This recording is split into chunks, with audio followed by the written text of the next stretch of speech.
1456년 6월 8일 한양 군기감 앞 수천 명의 백성과 관료들이 지켜보는 가운데 6명의 남자가 끌려 나옵니다. 그들의 팔과 다리에는 밧줄이 묶여 있습니다. 밧줄 끝에는 소가 연결되어 있습니다. 거열형, 사지를 찢어 죽이는 형벌입니다. 조선에서 가장 잔혹한 형벌이었습니다. 그 중 한 남자가 입을 엽니다. 성삼문, 38살, 세종대왕과 함께 훈민정음을 만든 천재 학자입니다. 그는 죽음 앞에서 시를 읊습니다. 이 몸이 죽어가서 무엇이 될꼬 하니 복례산 제1봉에 낙락장송되어 있어 백설이 만검고날채 독야 청청하리라. 사지가 찢기기 직전에도 그의 얼굴빛은 변하지 않았습니다. 왜 그들은 죽음을 택했을까요? 이야기는 3년 전으로 거슬러 올라갑니다. 1453년 10월 10일 계유정난의 밤입니다. 그날 밤 수양대군이 김종서의 집을 찾아갑니다. 손에는 철퇴가 들려 있었습니다. 김종서가 문서를 읽으려 고개를 숙이는 순간 철퇴가 내려칩니다. 조선 최고의 무장이자 영의정 김종서가 한순간에 쓰러집니다. 그날 밤 황보인, 이양 등 단종을 보필하던 대신들이 줄줄이 목숨을 잃었습니다. 13살 단종은 하룻밤 사이에 허수아비가 됩니다. 수양대군이 모든 권력을 장악합니다. 그리고 2년 뒤인 1455년 윤 6월 수양대군은 단종에게 선의를 받는 형식으로 왕위에 오릅니다. 세조의 탄생입니다. 단종은 상왕으로 물러났습니다. 왕위를 물려준 것이 아니라 빼앗긴 것이었습니다. 15살 소녀는 아무것도 할 수 없었습니다. 이때 조정에는 두 부류의 신하가 있었습니다. 세조에게 충성을 맹세한 자들, 그리고 단종을 잊지 못하는 자들. 부자의 중심에 6명이 있었습니다. 성삼문, 박팽년, 하의지, 이계, 유성원, 유응부, 훗날 사육신이라 불리는 사람들입니다. 이들 중 5명은 집현전 학사 출신이었습니다.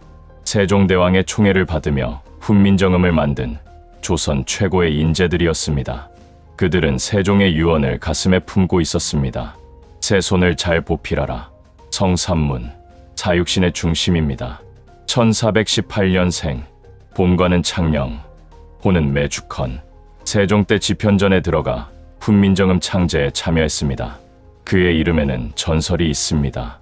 태어날 때 하늘에서 나았느냐 는 소리가 3번 들렸다고 합니다. 그래서 이름이 삼문, 3번의 물음입니다. 성삼문은 세종의 신임을 받았고 문종의 총애를 받았습니다. 문종은 죽기 전 그에게 어린 세자를 부탁했습니다. 성삼문에게 그 유언은 목숨보다 무거웠습니다. 세조가 왕위에 오른 뒤에도 그는 세조의 녹봉을 받지 않았습니다. 받은 녹봉은 모두 돌려보냈습니다. 박팽년, 1417년생, 본관은 순천, 성삼문의 동료이자 가장 가까운 벗이었습니다. 그는 세종의 사돈이기도 했습니다. 딸이 세종의 손자와 혼인했습니다. 더 놀라운 것은 그의 집안입니다.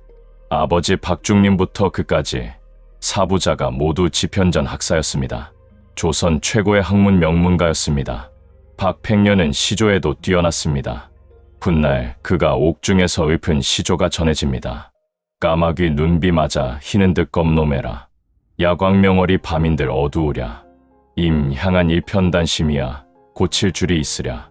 까마귀가 눈비를 맞아도 검은 것처럼 자신의 충심도 변하지 않는다는 뜻이었습니다. 이게 1417년생, 봄과는 한산, 지를 잘 지었습니다. 20살에 과거에 급제한 천재였습니다. 집현전에서 성삼문, 박팽년과 함께 훈민정음을 만들었습니다. 그는 죽음 앞에서도 시를 읊은 사람입니다. 그가 처형 직전 읊은 절명시가 전해집니다.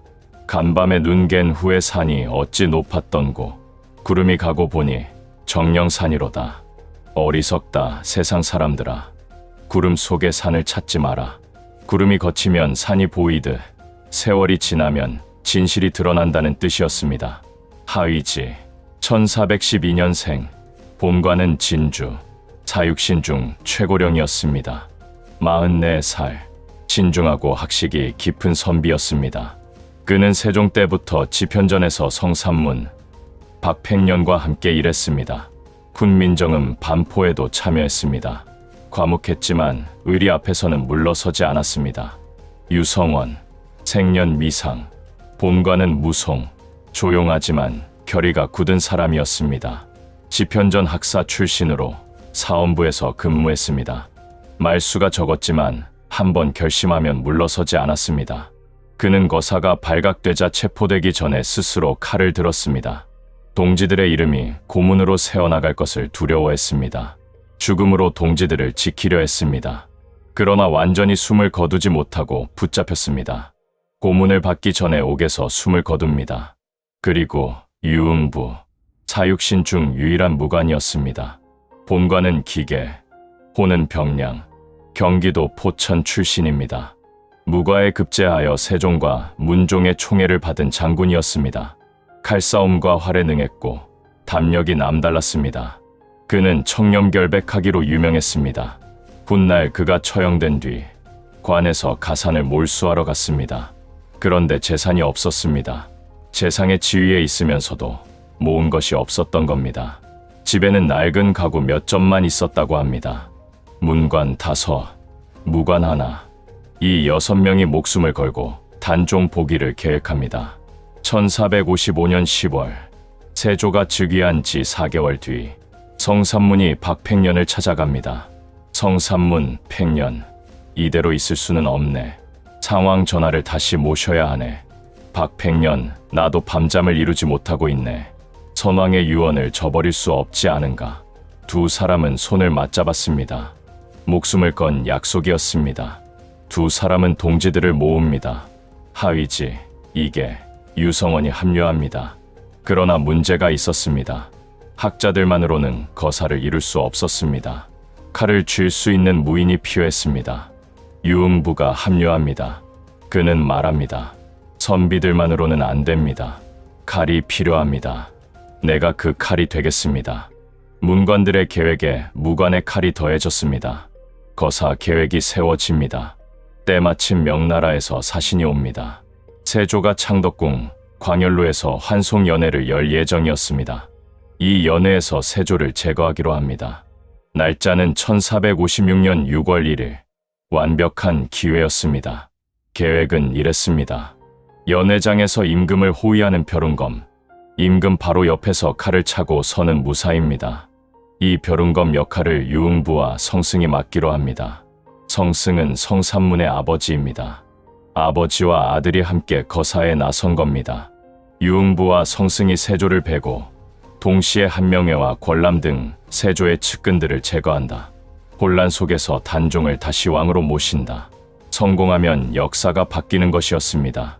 1456년 6월 1일 거사 당일 아침 청천벽력 같은 소식이 전해집니다. 벼룬검이 교체되었습니다.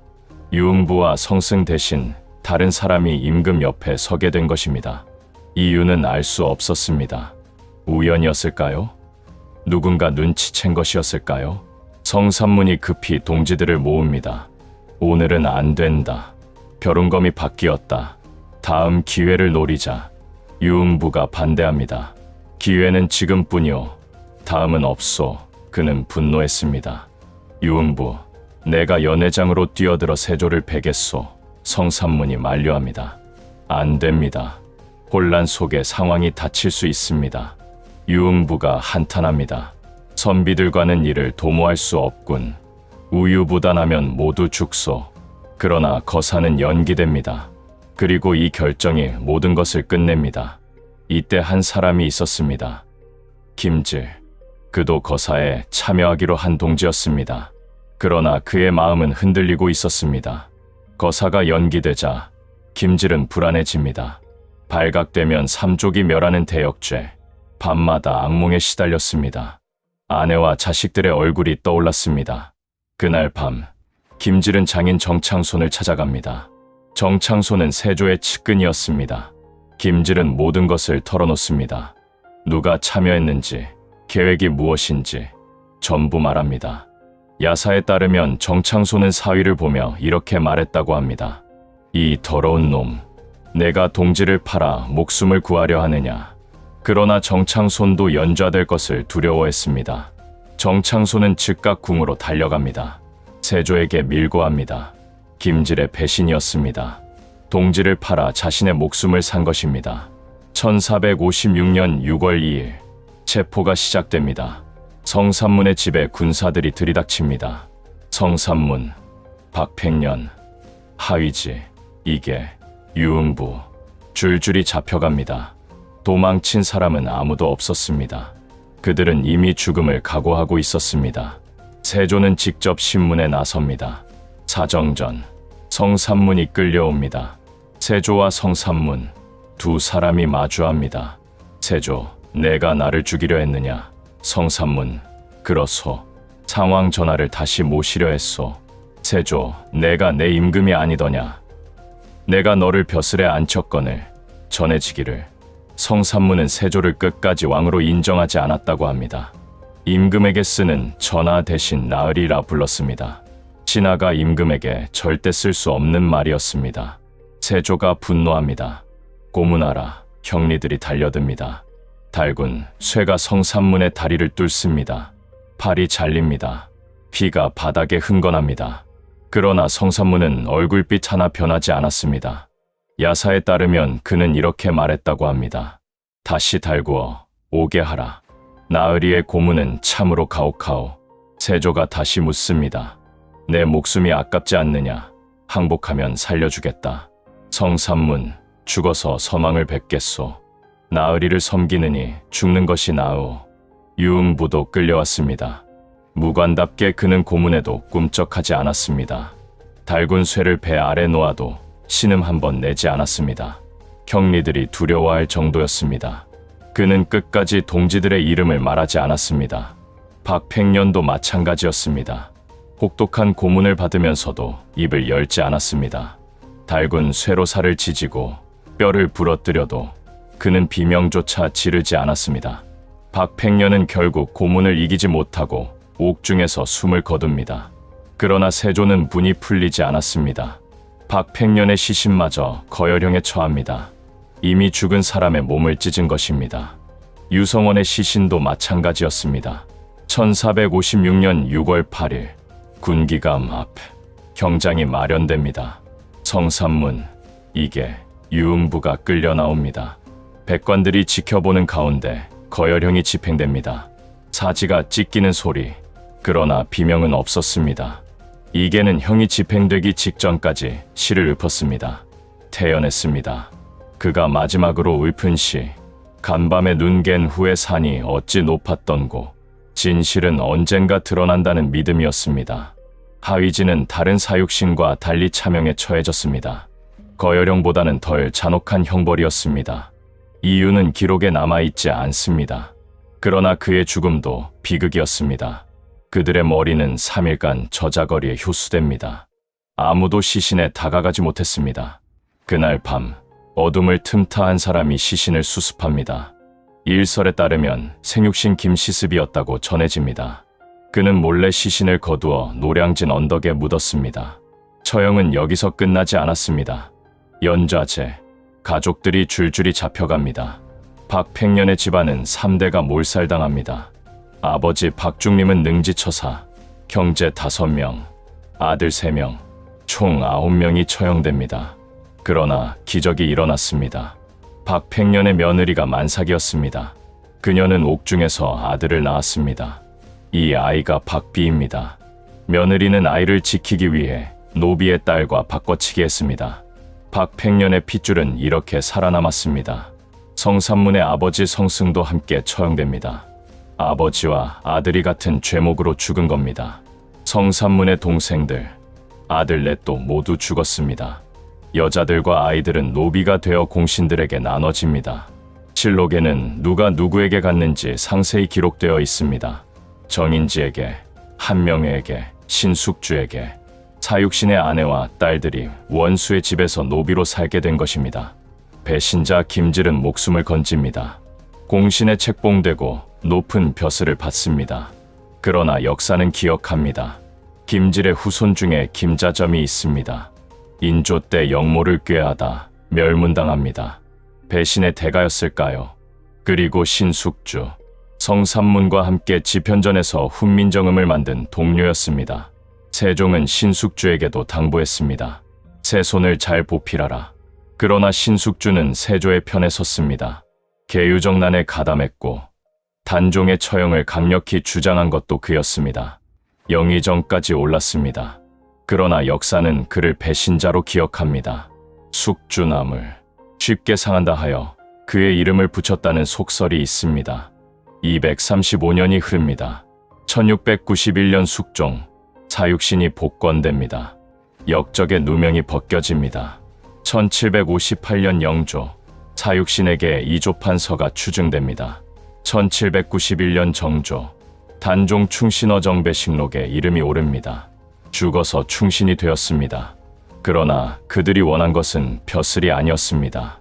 박팽년의 후손 박비의 자손들은 대를 이어 살아남았습니다. 하위지의 조카들도 미성년이라 처형을 면하고 살아남았습니다. 피는 끊기지 않았습니다. 성삼문과 신숙주, 같은 시대, 같은 곳에서 공부한 두 사람, 같은 스승 밑에서 훈민정음을 만들었습니다. 그러나 한 명은 충신이 되고 한 명은 배신자가 됩니다. 그 차이는 무엇이었을까요? 목숨이었을까요? 신념이었을까요? 성삼문은 신문 중에 이렇게 말했습니다. 나으리의 녹봉을 먹은 적이 없소.